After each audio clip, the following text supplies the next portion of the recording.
In this tutorial, we're going to look at how to create a composite shader that allows you to create a glass-looking material with a label superimposed on top of it. We'll look at painting the label and creating it in Photoshop, as well as making the shader. So we'll wind up with something like this. So let's just start from the beginning. I've already made the glass material. I can just drag this onto my object, and when I render it, we can see that it's working just as we would like, refracting glass. But to put a label on it, we need to do a couple of steps. So let's just get rid of this right now. We have to make a stand-in shader for a minute. If we just select the object and assign a new material, I'll put a new Lambert on here, and this is just going to be the Lambert that we can paint on. Now I modeled this just by revolving it, so it's got clean UVs. I converted it to a geometry. If we a polygon geometry, if we open this up, we can see that it's got nice evenly spaced UVs. But the thing to remember is that half of these UVs are the inside surface of the flask.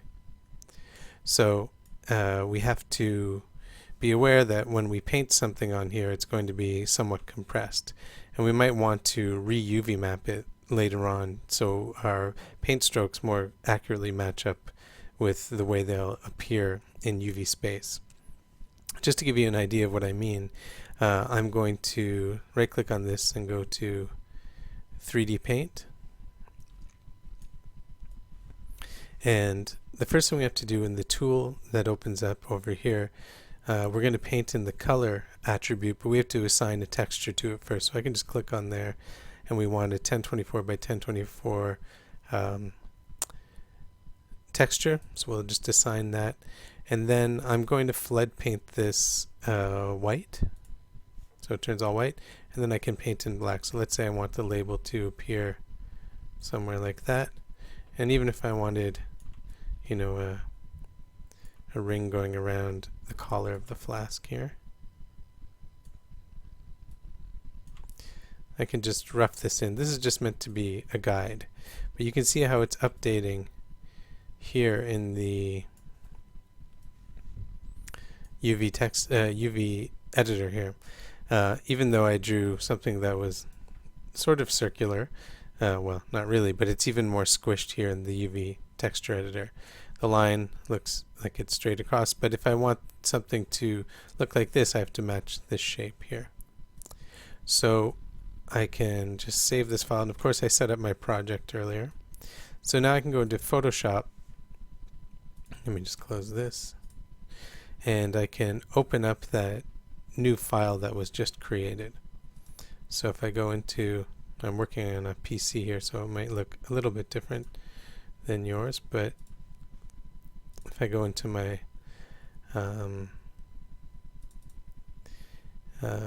folder structure here, it's created a new image called Flask Shape Color 1, and here we can see it here. Now we're just going to use this as a guide, so I'll create a new layer in Photoshop, and then let's say I want to create a label that sort of matches that. I can I'll just make it sort of a squarish label like this, and I'll just fill that with white, or I can even fill it with black, and then same thing over here. Just fill that with black, and then I can get rid of that layer that I made earlier. So I just have something simple like this. I can select the pixels here just by control clicking on the Mac. I guess it's command click, and then we have to make an alpha channel. So with those selected, if I say create a new alpha, the selection was already there, so you can see that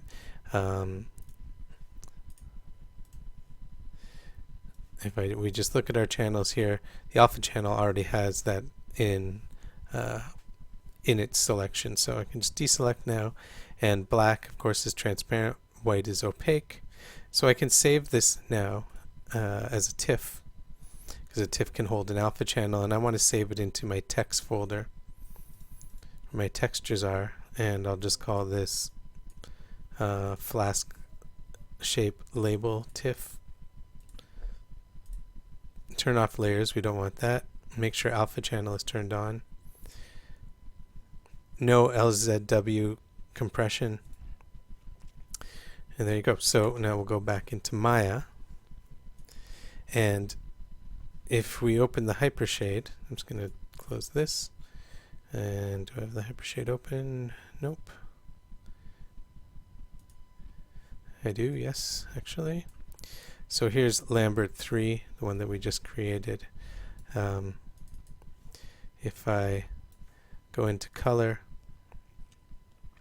and instead of that image that I painted in 3D, if I navigate and select the one that I created in Photoshop, then it makes the connections for me. And in fact, you'll see that it's also, if we just look here, it's connected color and transparency. So I'll put this, now we can see the Lambert here if I just render it out.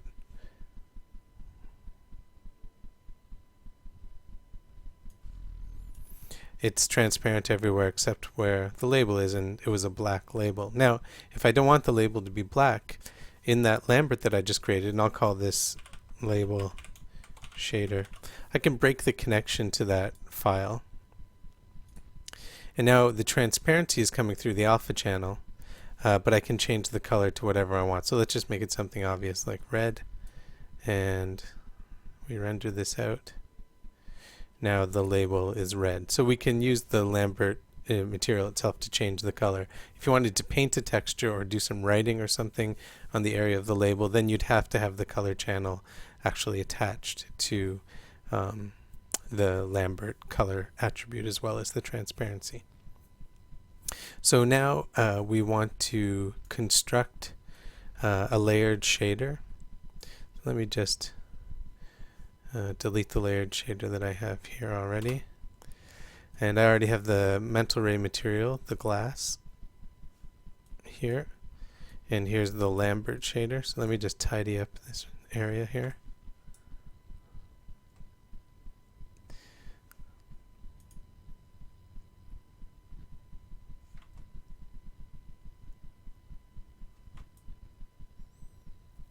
So the next thing we have to do is create a new Maya surface shader.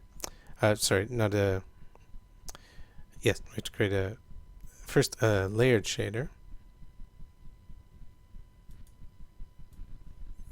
And this is where we're going to place our two materials. So first, the label shader that I just created. Let's drag it in here. Delete that first entry in the layered shader. So this is the layer shader that's selected over here. And then if I wanted to drag the glass shader into the layered shader, when I try by middle mouse drag, it doesn't do anything. That's because we need to make a surface shader as a go-between. It's a type of shader that Maya can recognize. So here's our glass shader, here's our surface shader. Get a middle mouse drag from the glass shader to the surface shader, say other. We want to make two connections. We want to connect the result of the glass to the out color of the surface shader, and then the tran result to the out transparency of the surface shader.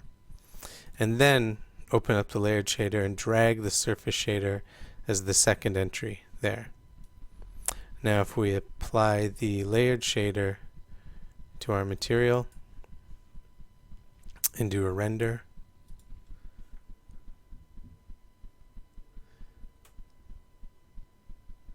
we can see that it is behaving as we had hoped. Now the last thing I'll say is everything's working here, but you can see the way I painted originally to where the label ended up is not really that close. It's because our UVs are sort of stretched. If I open the UV, the UV texture editor again, we can see that that square, or this sort of wide box here is kind of squished into this little area. That's because there's not a very good correlation between the shape of the polygons and the shape of the UV spaces here. So we could re-UV map this thing, but it would then require